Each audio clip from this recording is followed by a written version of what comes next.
온 백성은 기쁘고 즐겁게 노래할지니 주는 민족들을 공평히 심판하시며 땅 위의 나라들을 다스리실 것입니다. 하나님이여, 민족들이 주를 찬송하게 하시며 모든 민족으로 주를 찬송하게 하소서. 아멘. 다 같이 일어나셔서 예배 찬송 31장 찬송하시겠습니다. 예배 찬송 31장입니다.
교동은 128번 사순절 교동으로 교동하시겠습니다. 교동은 128번입니다. 나의 영혼이 잠잠히 하나님만 바라며 나의 구원이 그에게서 나오는도다.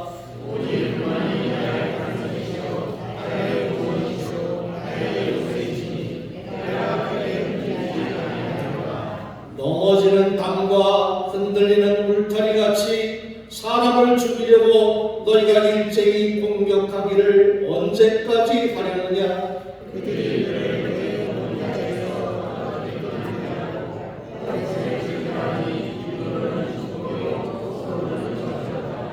나의 영혼아, 잠잠히 하나님만 바라라. 물은 나의 소망이 그로부터 나오는도다.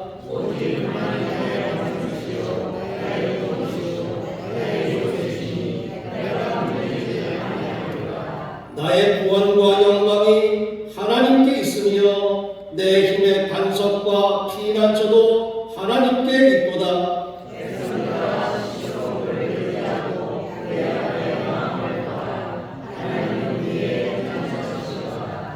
아멘. 신앙 고백하시겠습니다. 전능하사 천지를 만드신 하나님 아버지를 내가 믿사오며 그의 아들 우리 주 예수 그리스도를 믿사오니 이는 성령으로 기하사 동정녀 마리아에게 나시고 본디오 빌라도에게 고난을 받으사 십자가에 못 박혀 죽으시고 장사리 사흘 만에 죽은 자 가운데서 다시 살아나시며 하늘에 오르사 전능하신 하나님 우편에 앉아 계시더라. 저리로서 산자와 죽은 자를 심판하러 오시리라. 성령을 믿사오며 거룩한 공예와 성도가서 교통하는 것과 죄를 사하여 주는 것과 몸이 다시 사는 것과 영원히 사는 것을 믿사옵나이다. 아멘. 신경 4장 보십니다.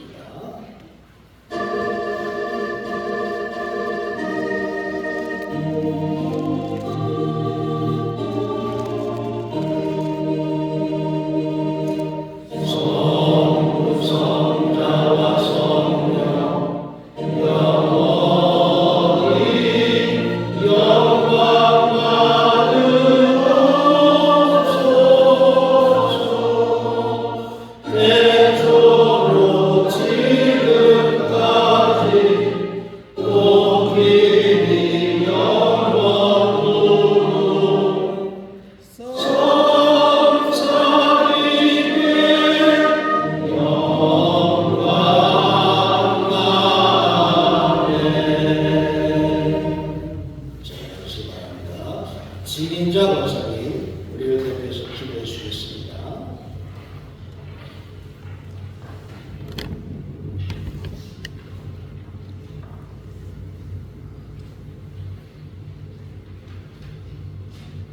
사랑과 은혜가 풍성하신 하나님 아버지, 새로운 한 달을 허락하여 주시고 주님의 거룩한 성전에 나와 예배드릴 수 있도록 인도하여 주심에 감사와 찬양을 드립니다. 4월의 첫 주일, 저희가 정결한 마음과 겸손한 자세로 주님 앞에 나아갑니다. 우리의 마음을 열어주시고 주님의 음성을 듣는 귀를 허락하여 주시옵소서. 주님, 우리는 지금 사순절을 지나며 주님의 십자가 사랑을 깊이 묵상하고 주님의 크신 사랑과 희생을 기억하며 날마다 회개와 감사의 삶을 살아가기를 주님 원합니다. 세상의 헛된 것에 마음을 빼앗기지 않도록 주님 우리를 붙잡아 주옵시고 더욱더 주님을 의지하며 믿음의 길을 걷게 하시옵소서. 주님께서 걸어가신 십자가의 길을 기억하며 우리 또한 자기 십자가를 지고 주님을 따르는 참된 성도들의 삶을 살아가도록 주님 인도하여 주시옵소서. 주님, 이 나라와 이민족을 위해 간구합니다. 우리나라가 정치적, 경제적으로 어려움을 겪고 있는 이때에 주님께서 간섭하여 주시고 공의와 사랑으로 다스려 주시옵소서. 지도자들에게 지혜를 주시고 서로 분열하지 않고 하나 되어 국민을 위해 헌신하게 하옵소서. 특별히 이 땅의 정치가 혼란 속에서도 정의와 평화가 실현되도록 주님의 손길을 붙들어 주시고 국민들이 공의롭고 지혜로운 선택을 할 수 있도록 주님 인도하여 주시옵소서. 사랑의 주님, 우리 교회를 위해 기도합니다. 주님께서 세우신 이 교회가 복음의 빛을 밝히는 거룩한 공동체가 되게 하시고 맡겨주신 사명을 온전히 감당하게 하옵소서. 우리의 예배가 형식이 아니라 주님을 깊이 만나고 변화되는 은혜의 시간이 되게 하시며 성도들이 서로 사랑하며 하나되는 공동체로 성장하게 하시옵소서. 사랑의 주님, 성도들을 위하여 기도합니다. 질병 가운데 있는 성도들에게 주님의 치유의 손길을 허락하여 주시고 회복과 평화를 주시옵소서. 마음의 상처로 괴로워하는 이들에게 주님의 인과 소망이 임하게 하시며 가정의 문제와 자녀의 진로, 직장생활 가운데서 주님의 인도하심과 해결의 은혜가 임하게 주님 인도하여 주시옵소서. 성도들의 삶이 세상의 빛과 소금이 되어 주님의 향기를 드러낼 수 있도록 주님 인도하여 주시옵소서. 사랑이 충만하신 하나님, 이 시간 말씀을 전하실 목사님을 위하여 기도드립니다. 주님의 말씀을 개원하실 때 하늘의 지혜와 권능을 덧입혀 주시고 듣는 모든 성도들의 심령에 생명의 말씀이 심겨지게 하여 주시옵소서. 목사님의 가정과 사역 위에 주님의 도우심과 보호하심을 더하셔서 늘 성령의 충만함으로 감당하실 수 있도록 감동케 하여 주시옵소서. 말씀이 선포될 때마다 성도들의 삶이 변화되며 주님을 향한 사랑과 순종이 더욱 깊어지게 인도하여 주시옵소서. 오늘도 예배를 위해 수고하는 성도들을 기억하시고 선한 봉사 위에 선하신 주님의 손길로 갚아주시옵소서. 모든 말씀 우리를 죄에서 구원하신 예수 그리스도의 이름으로 기도드립니다. 아멘.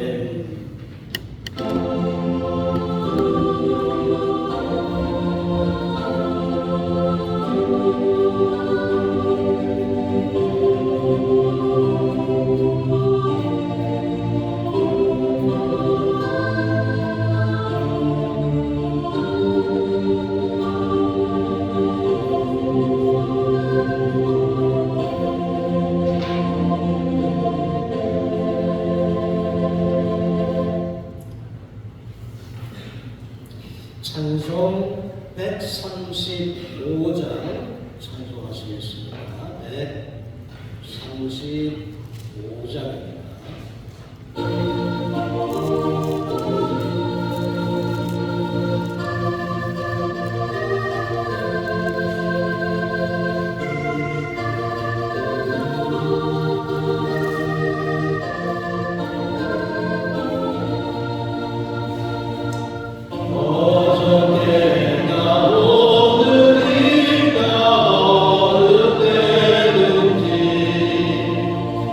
영원 도록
하나님 말씀 누가복음 19장입니다. 누가복음 19장 36절부터 42절까지 말씀을 읽어갑니다.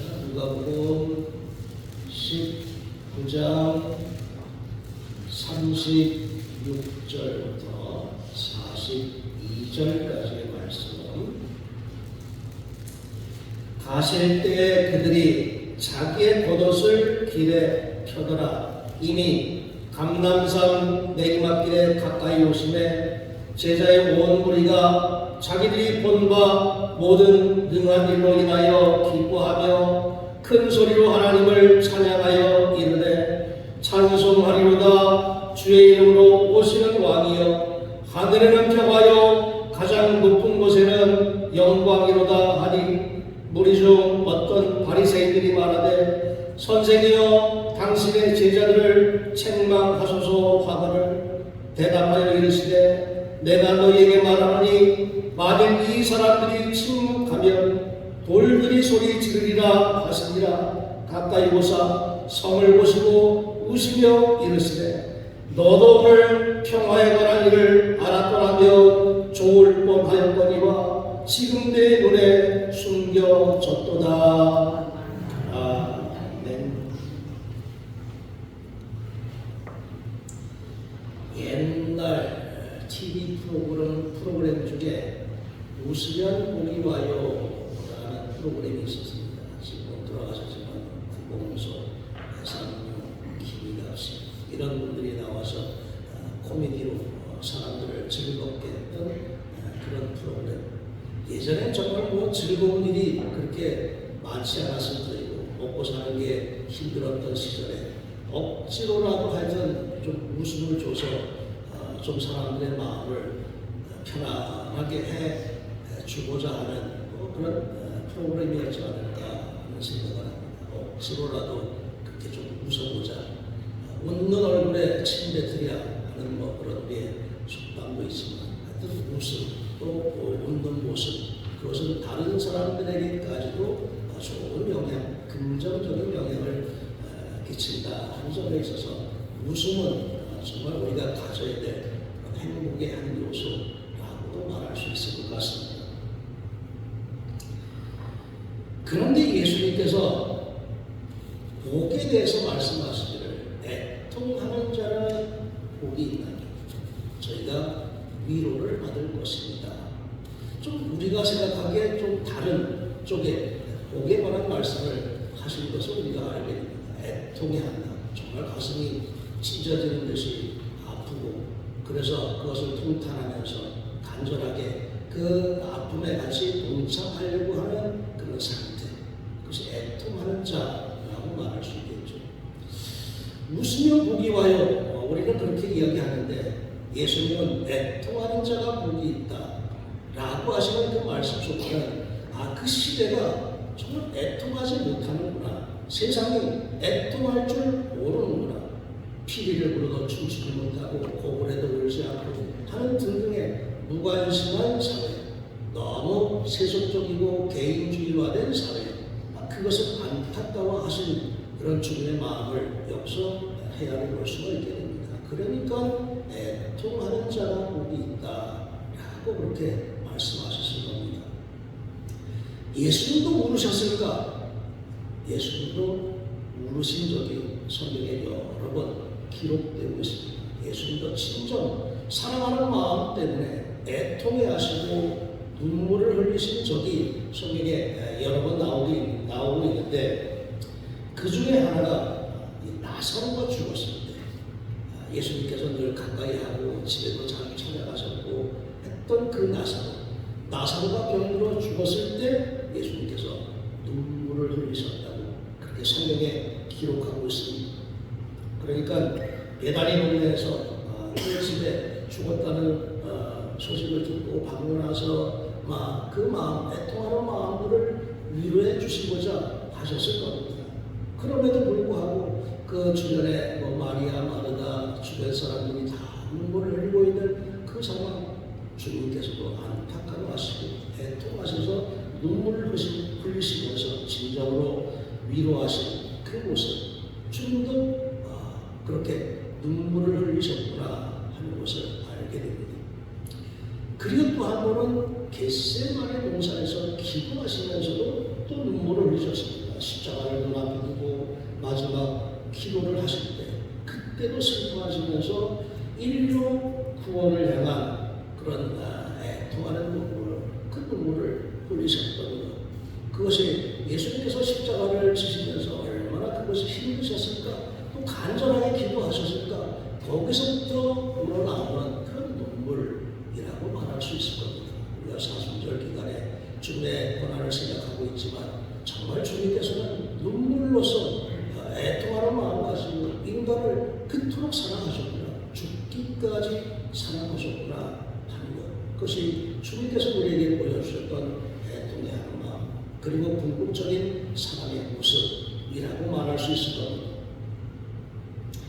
그리고 또 한 번 오늘 우리가 읽은 말씀 속에 예수님께서 눈물을 보이시는 것을 이 말씀 속에서 깨닫게 됩니다.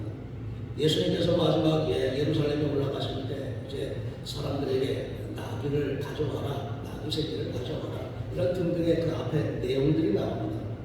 그리고 이제 제자들은 겉옷을 펴고 그리고 예수님을 환영하는 그런 소리를 지르고 하여튼 그런 아주 열광적인 모습을 띠게 되니까 그 시끄럽다 하는 사람들이 있었죠. 바리새인들. 좀 조용히 좀 하게 해주십시오. 이 제자들이 너무 시끄럽게 주님을 열렬히 환영하는데 좀 조용히 좀 하게 해주십시오. 그랬을 때 예수님께서 그 모습과 당시의 사회적인 상황, 그 모습을 바라보시면서 눈물을 흘리신 겁니다. 오늘날 평화에 관한 일을 알았더라면 좋을 뻔했는데 그것도 모르고 살아가는 이 안타까운 세상, 그 모습을 생각하면서 예수님께서 정말 그런 눈물을 흘리신 것입니다.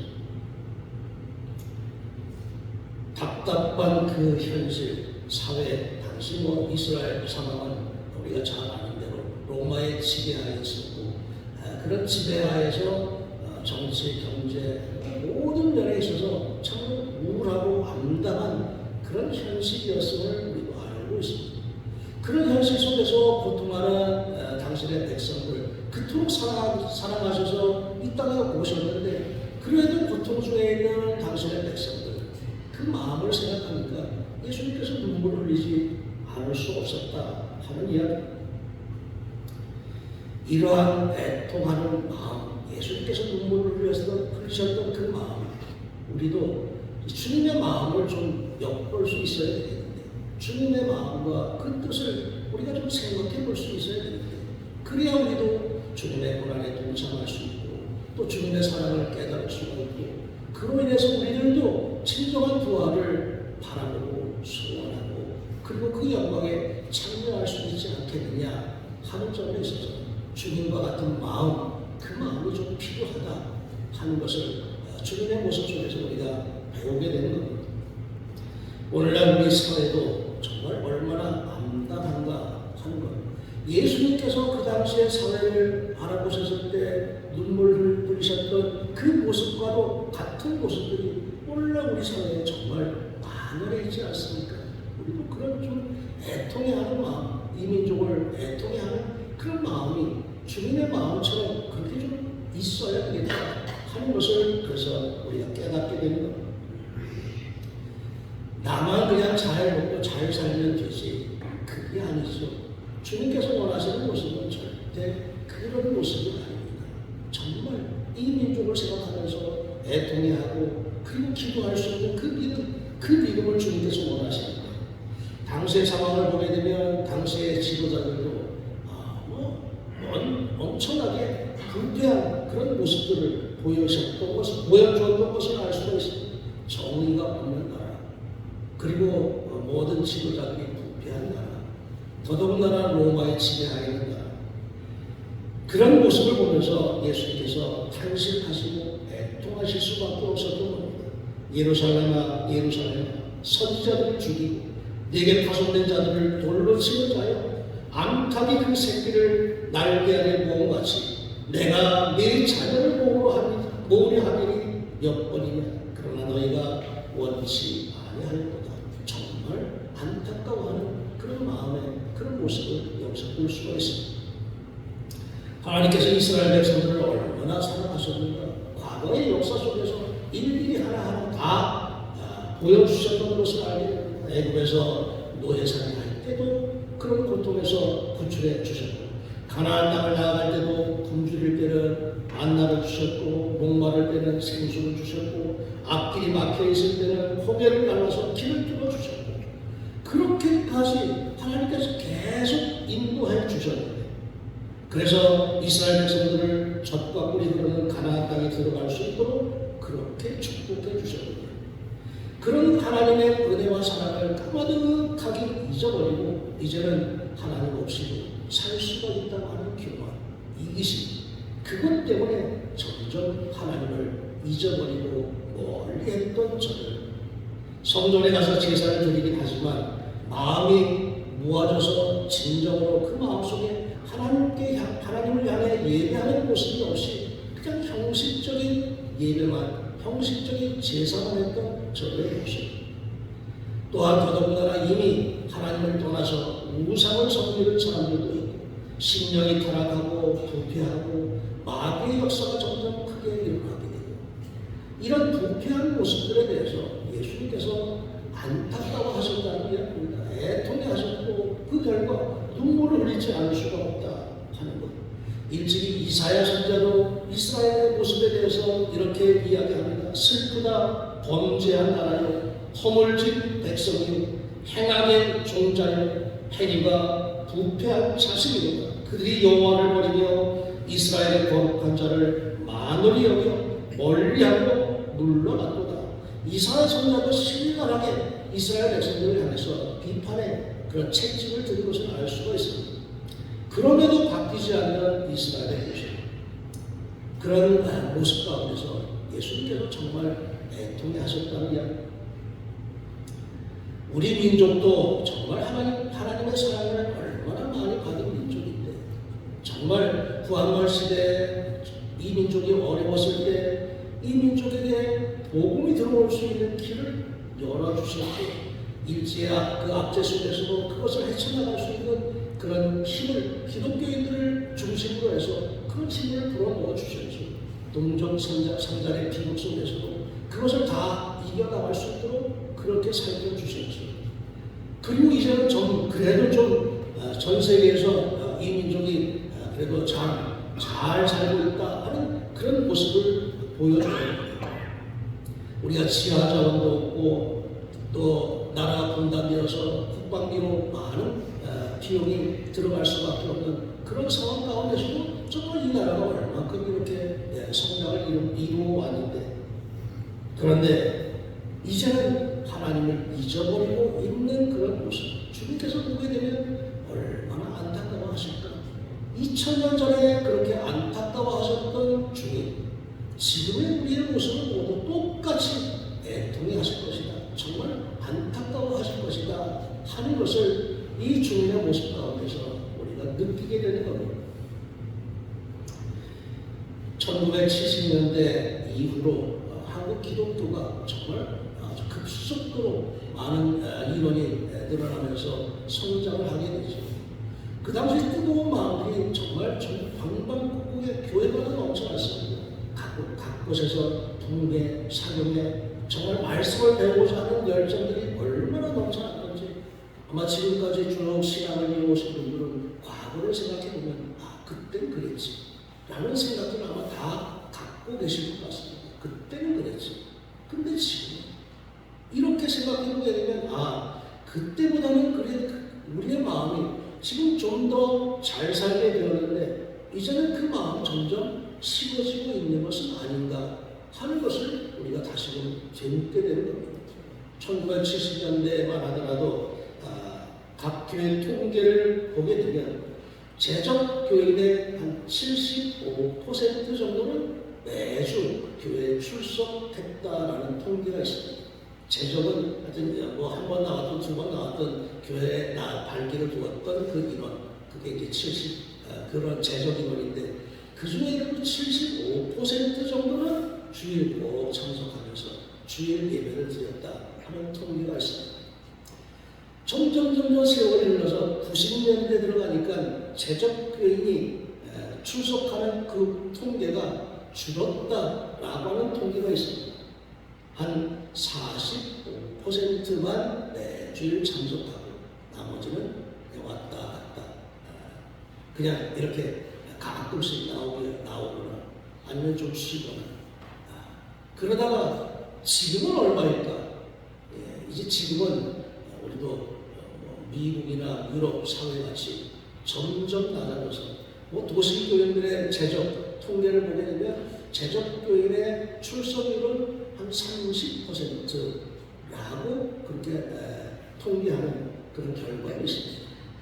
그 10명 중에 3명만 매주일 주일 예배를 나오고 나머지 분들은 그냥 믿는 척만 하는 것이지 정말 진정한 마음 가지고 그렇게 하나님께 예배하고 있을까? 그렇지 못한 그런 상황으로 점점 잘 살게 되었는데 세월이 흐르면서 하나님은 점점 잊혀가고 있구나 하는 그런 통계를 보게 됩니다. 예수님께서 그런 마음, 그런 상황, 그런 현실에 대해서 안타까워하셨음을 생각해 보게 되면 우리가 이 시대 속에서 정말 주님께서 원하시는 뜻을 바로 알고 깨닫고 닮아가려고 노력해야 되겠다 하는 것을 깨달아야 되는 것입니다. 당시 이스라엘 민족 평화가 없었겠죠. 당연히 평화가 없습니다. 로마의 지배하에 있는데 무슨 평화가 있겠습니까? 곳곳에서 삭개오 같은 세력이 계속해서 세금을 뜯어가려고 그런 부패한 상황 가운데 평화를 잃어버린 그런 민족, 그 민족의 아픔 예수님께서 다 알고 계셨다는 뜻이죠. 이스라엘이 멸망당한 뒤에 남과 북으로 나뉘어지고 멸망당한 이후에 결국은 한 번도 독립국가를 이루지 못하고 예수님 오실 때까지 1000년 이상을 그런 상태에 있었습니다. 페르시아, 헬라, 로마 등등의 나라들의 식민지 시대를 거쳐오면서 1000년 동안 착취당하고 억압당하고 그러다 보니까 옳고 그름에 대한 것도 이제는 흐려졌고 평화를 잃어버린 그 당시의 모습, 그 모습에 대해서 예수님께서 눈물을 흘리지 않을 수 없었다. 예수님께서 눈물을 흘리신 표현이 바로 그 뜻을 담고 있음을 알게 됩니다.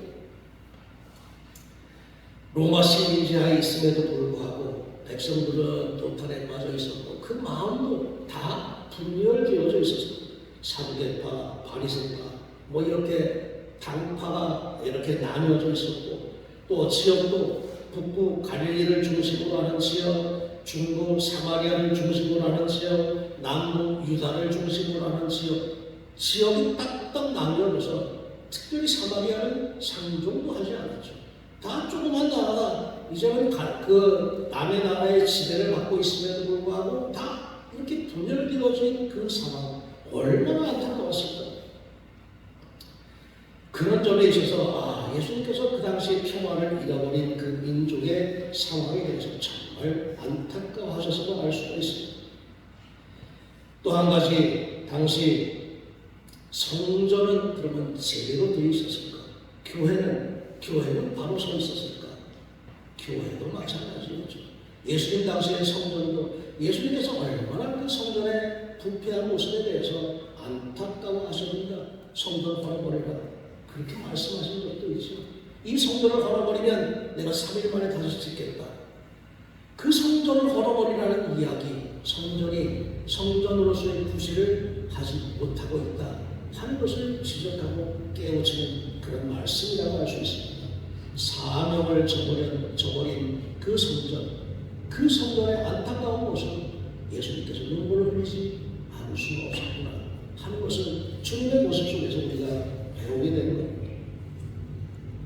오늘의 시대를 바라보면서 우리들도 지금 그 상황이 똑같구나 하는 것을 생각해 보게 되면 주님께서 얼마나 애통이 가실까. 정말 눈물을 흘리신 그 주님의 모습을 우리가 생각하게 되면 우리도 이 민족을 향한 눈물의 기도 이것이 정말 필요하구나. 이 민족이 하나님 앞에 좀 더 바로 설 수 있도록 좀 더 하나님의 뜻을 바로 깨달을 수 있도록 이제는 기독교인이 정말 이 시대의 정신적인 지도가 되어서 이 민족을 바로 세워나가는데 제대로 된 그런 믿음을 갖춰야 될 텐데 그렇지 못하고 있는 이 현실 얼마나 안타까운가. 이 시대를 정말 바로 세우기 위해서는 온전한 우리 기독교인들이 정신 차려야 되겠다. 옳고 그름을 분간할 줄 알고 어떤 것이 하나님께서 원하시는 모습인지를 분별할 줄 알고 그것으로 인해서 우리가 날마다 주님과 같이 애통해하는 마음 가지고 진정으로 민족을 위해서 기도하면서 이 민족이 하나님 앞에 바로 서서 정말 하나님께서 원하시는 나라로 축복받은 나라가 될 수 있도록 그렇게 만들어가야 될 책임 그것이 우리에게 있다 하는 것을 깨닫고 주님께서 애통해하셨던 그 모습 우리도 닮아가면서 이 민족을 위해서 정말 하나님 앞에 간절하게 기도하고 이 시대가 하나님께서 원하시는 공의의 시대, 평화의 시대, 의로운 시대가 되기 위해서 우리 모두가 다 기도에 힘쓰고 나아갈 수 있는 그런 믿음이 되어야 하리라 믿습니다. 기도하겠습니다. 당시의 시대적인 상황을 안타까워하면서 눈물을 흘렸던 주님, 오늘의 시대를 향한 주님의 모습도 우리가 깨닫게 하셔서 우리의 믿음이 날마다 하나님의 뜻을 이루어가고 하나님의 공의와 정의와 평화의 모습을 이루어가기 위해서 힘쓸 수 있는 우리의 믿음 될 수 있도록 인도하여 주시옵소서. 예수의 이름으로 기도하였습니다. 아멘. 찬송 213장 찬송하시면서 공헌하시겠습니다. 213장입니다.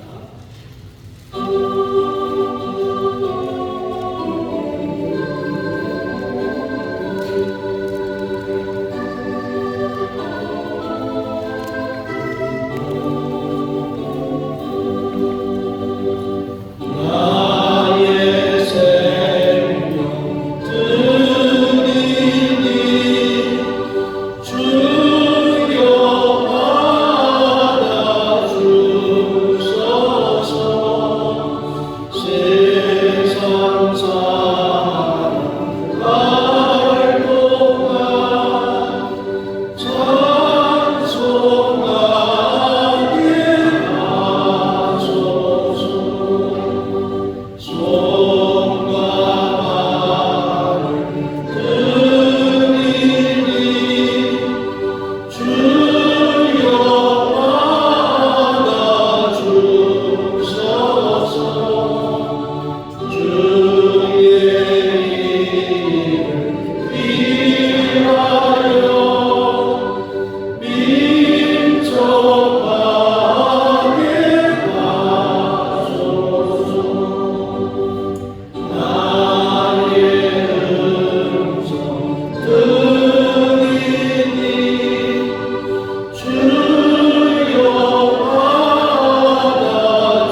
저희를 향하신 하나님의 사랑을 깨닫고 잊지 않고 기억하는 가운데 주님의 전을 찾으며 우리의 몸과 마음과 정성, 뜻 모두를 모아서 하나님 앞에 단을 쌓게 하셨음을 감사드립니다. 날마다의 삶, 하나님의 뜻을 따라서 그 뜻을 이루기 위해 살아가는 믿음의 삶이 될 수 있도록 날마다 저희를 깨우쳐 주시고 성령의 능력으로 인도해 주시고 주님과 같은 마음 가지고 우리의 삶을 살아갈 수 있도록 늘 힘과 능력을 더하여 주시옵소서. 그리하여서 우리 모두가 다 이 땅에 빛과 소금의 역할을 감당하기에 부족함 없는 주님의 사람들이 될 수 있도록 영과 육의 강건함으로 축복하여 주시옵소서. 예수님의 이름으로 기도하였습니다. 아멘. 교회 소식 알려드립니다. 다음 주일은 종려 주일이고 고난 주간이 시작됩니다. 주님의 고난을 기억하고 동참하면서 부활의 영광에 참여할 수 있는 신앙이 되시기 바랍니다. 고난 주간 동안 특별 새벽 기도회를 합니다. 월요일부터 금요일까지 매일 새벽 5시 30분에 새벽 기도를 교육관에서 모이도록 하겠고 차량 운행으로 맞춰서 주시겠습니다.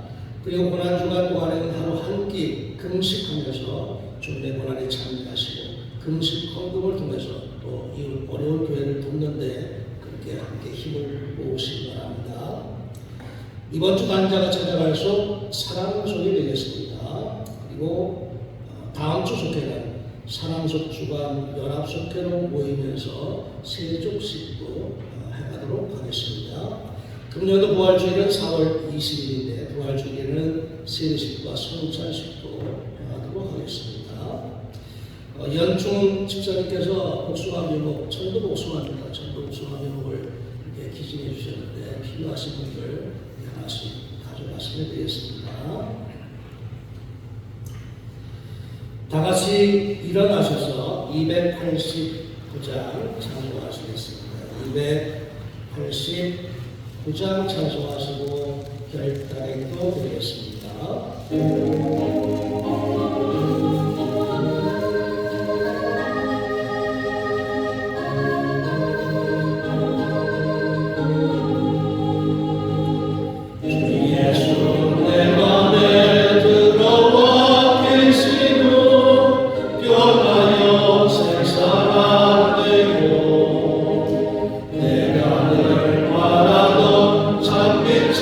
찾음도 주 예수 내 맘에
생명과 진리이신 주님께 겸손과 감사로 나아옵니다. 세상을 향한 주님의 눈물의 의미를 깨닫고 애통하는 마음, 의와 평화를 구하는 믿음으로 이 땅에 하나님 나라를 이루어가는 천국 백성들이 될 수 있도록 성령의 능력으로 인도하여 주옵소서. 아멘.